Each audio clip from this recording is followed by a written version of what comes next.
За юу нах яаж асуулах юм? Өөрөө мэдээд цочод үү. За студентыг санаа тэгвэл. Чи яаж байгаа юм бэ? Уу яах вэ хаа иймэрхүү шингэн үсийг чинь хусчул шингэн мэддэг байхгүй юу?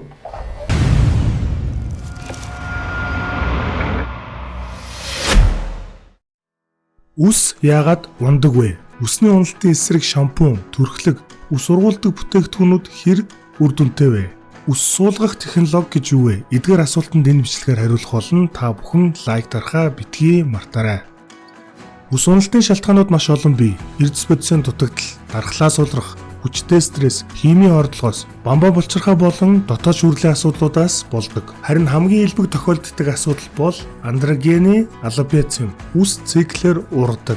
Анаген фаз нь 2-6 жил үргэлжилдэг бөгөөд идэвхтэй үс ургалтын үеийг хэлдэг. Үүний дараа 2-3-7 хоног үргэлжилдэг катаген фаз эхэлдэг. Катаген фазын дараа телоген фаз эхэлнэ. Үсний фолликул дээшлэж 2-3 сарын дараа гэхэд эргээд анаген фаз руу ордог. Ингээд шинэ фолликул бий болж үс шинээр ургадаг. Андроген аллопец бол андроген ихснэр бий болж анаген фазыг богиносгож телоген фазыг уртсгадаг. Энэ төрлийн үс уналт ихэвчлэн толгоон орой хойд хэсэг болон дух хэсгээр үс шингэрснээр эхэлдэг. Үс уналтын дийлэнх буюу 90% нь хүний даавар гормоноос хамааралтай байдаг. Андроген аллопец болсноо яаж мэдэж хаана онцлогоо хийлгэх вэ? Зайсангийн Америк сургуулийн хажуу талын инхчин хотгонд байрлалтай ESMO эмнэлэгт Солонгос улсын орчин үеийн аппаратуудаар үс хуухны бүх төрлийн онцлогоо үнгүй хийж байгаа тул ESMO пэйж рүү хандаарай.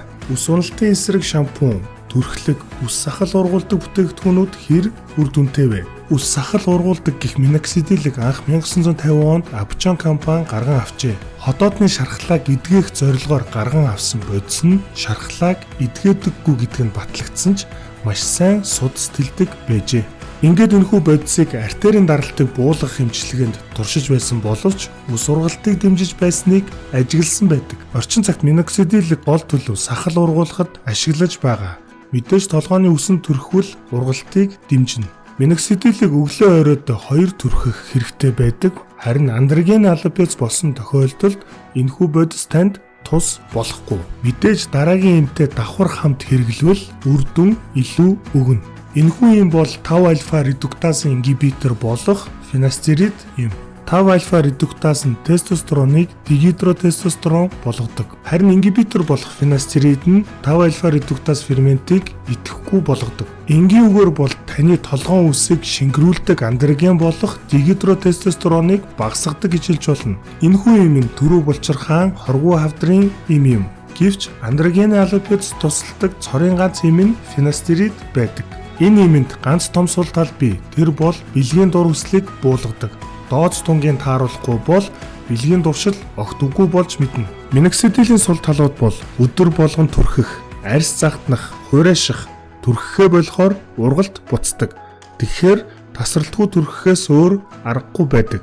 Сахлын ген байхгүй бол түрхээд баваасан сахалтай болох боломжгүй. Харин финастеридийн хамгийн гол сул тал бол бэлгийн дур хүслийг бууруулдаг.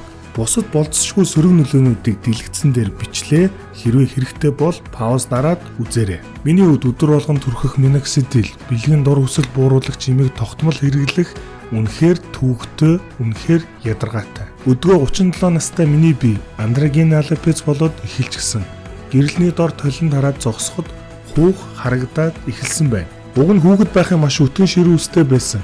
Одоо харин жил ирэх тусам шингэрсээр байгаа нь намайг маш их комплекстэй болгожээ. Үс ургуулдаг шампунь, үс ургуулдаг миноксидил, үсний витамин биотин, минерал, финастеридийг хүртэл аль хэдийн туршаад үзсэн байдаг. Шампунь болон түрхлэгний хувьд үнэхээр ямар ч үр дүн ажиглагдаагүй. Бүр ямар ч шүү. Хамгийн гол нь санхүү, харин цаг хугацаа. Та бүхний санхүү болон үнэтэй цаг хугацааг хэмнэхийн тулд энэхүү бичлэгийг хийж байгааг ойлгоорой. Ийм туршлага хуримтлуулсан учраас үс суулгах мэдслийг миний бие сонгосон юм. Дагц хэсгийн толгойн хажуу хэсгийн арьсанд 5 альфа редуктаз фермент бага байдаг учраас үсний уналт бараг явагддаггүй. Үс суулгах процедурыг анх Сужи Акада гэдэг нэртэй Японы мэдлэгийн эмч нээсэн байдаг. 1939 онд тэрээр үс суулгах туршилтаа хийж эхлэн үс суулгах мэдлэгийн клиникийн туршилт судалгаа номоо гаргажээ. Гэвч тухайн үед дэлхийн 2 дугаар дайны он жилүүд байсан учраас түүний судалгаа нээлт дайны хөлд дарагдсан байна. Дайны үеийн тесрэлт дэлбэрэлтийн төлөвлөлтөөс болж авсан толгоон шархны үсгүй болсон хэсэгт сүүжи үс суулгадаг байжээ. Тэрээр энэхүү туршилтын мэдслээ өргөжлүүлж байсан боловч дэлхийн хэмжээний алдартай юмч болж чадаагүй нь харамсалтай. Сүүжи акад үсний уутан цэрийг бараг бүхэлд нь 4 мм-ийн өргөнтэй өрмөөр гарган авч халзарсан хэсэгт суулгадаг байжээ. Ингээд 1960 онд энэхүү нээлт жинхэнэ хүчээ авч Америк нэгдсэн улсын гоо сайхны мэс засалч Норман Ориентрих үс суулгах гол аргыг тайлбарлан бичиж олон нийтэд таниулж чадсан байдаг. Үндсэн суур зарчим нь сүүжигийнхээс ялгаа байхгүй. Тэрээр дагдсны хэсгийн үс генетикийн хувьд дааварт нэрвэгдэх нь маш бага учир үүнийг халзардаг хэсэгт суулгах нь маш үр дүнтэйг анагаахын шинжлэх ухаанаар баталсан байна. Орчин цагт үс суулгах мэдслийг ойдолтой ойдлгүй гэж хоёр хуваадаг. Энэ хоёр арга яг юугаараа ялгаатай вэ? Хэдүүлээ хамтдаа учрыг олъё. Ойдлгүй үс суулгах арга нь графтаар суулгадаг. Графт гэж юу вэ? Графт нь 1-4 үсний утанцартай толгоон үсний эд юм. Дагц юм уу толгоон хажуу хэсгээс графт гаргаж аван халзан хэсэгт суулгана гэсэн үг. Олон үсний утанцартай графт л маш сайн сууж өгөн идэгдэг. Таагүй зүйлүүдээс гэвэл энэхүү мэс засал бараг 8 цаг үргэлжилдэг. Мөн нийт суулгасан үсний 6% нь урахгүй байх эрсдэлтэй. Учир нь энэхүү процедур нь маш нарийн процедур учир графтыг гаргах явцад тухайн графт гэмтэж эндэх магадaltaй байдаг. Тэгэхээр маш сайн туршлагатай газар л нийт гаргаж авсан графтыг гэмтээхгүй суулгаж чаддаг. Ойдолтой үс суулгах арга. Таны дагцыг зүсэн үстэй арьсыг аван суулгах арга юм. Зүсэгдсэн хэсэгт мэдээж ойдол тавигдана. Ингэж үстэй арьс зүсэж аван суулгах арга юугаараа давуу талтай вэ? Ойдлгүй үс суулгах арга бол графтыг гаргаж аван тусгай шингэнд байлгаж байгаад суулгадаг. Яг энэ үе маш эмзэг үе юм. Энэ процессын явцад тухайн графт гэмтэж урахгүй байх эрсдэлтэй. Харин ойдолтой арга нь шууд суулгадгаар онцлогтой учир графт гэмтэж муудаж өөхөх эрсдэл хамгийн бага. Энэхүү арга нь маш их хэмжээний халзралттай хүндэл тохиромжтой. Нийт суулгасан үсний 3% нь урахгүй байх эрсдэлтэй. Мэдээж ойдолтой аргад сул талууд бий. Дагдсандаа сорвитой үлдэх, толгоон арьс татагдсанаас болж толгоо өвдөх, богино үстэй явах боломжгүй болох. За тэгэхээр нэг сонирхолтой асуулт гарч ирнэ. Шал өөр хүний үсийг донор болгоод суулгаж болох уу гэж. Мэдээж энэ боломжтой бол бууржгаар, өтгөн, шулуун, нарийн, намирсан ямар ч өнгийн үстэй болох нь ойлгомжтой. Гэвч өөр хүний үс суулгавал тэр нь амьдарч ургадаггүй. Хүний бие организм өөр биет байна гэж хүлээн авдаг.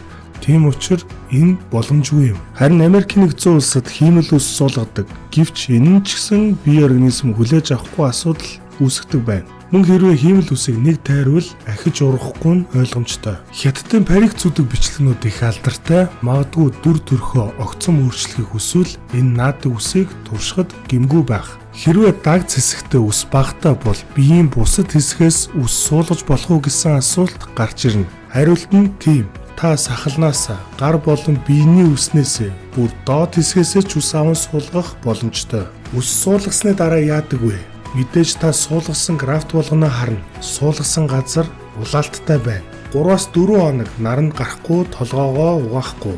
Ойдлгүй суулгалт хийсэн бол 3-4 хоногийн дараа гэхэд хаван бууж хэвийн амьдралдаа орох боломжтой. Үс ургаж эхлэх хугацаа бол 2-3 сарын дараа. Шууд ургаж эхлэхгүй, графт идгэж амьдарч эхлэх цаг хугацаа. Хагас жилийн дараа гэхэд үр дүн мэдэгдэхүйц болно. Ингээд 1 жил өнгөрсний дараа үс суулгасан мэс засалчин хэр амжилттай болсныг мэднэ. Мэдээж үр дүн хангалтгүй байвал ахин суулгаж болдог. Ер нь бол таны биеийн бүх үс дуустал ахин суулгах боломжтой гэсэн үг. За үс суулгах боллоо гэж шийдээд хаана хийх үү гэж асуух байх. Туркэд маш хямд хамгийн чанартай суулгадаг гэсэн амд амьдсан яриа байдаг. Туркэд маш их халзарсан залуучууд байдаг. Тэнд энэ мэс засал нэлээд эрэлттэй.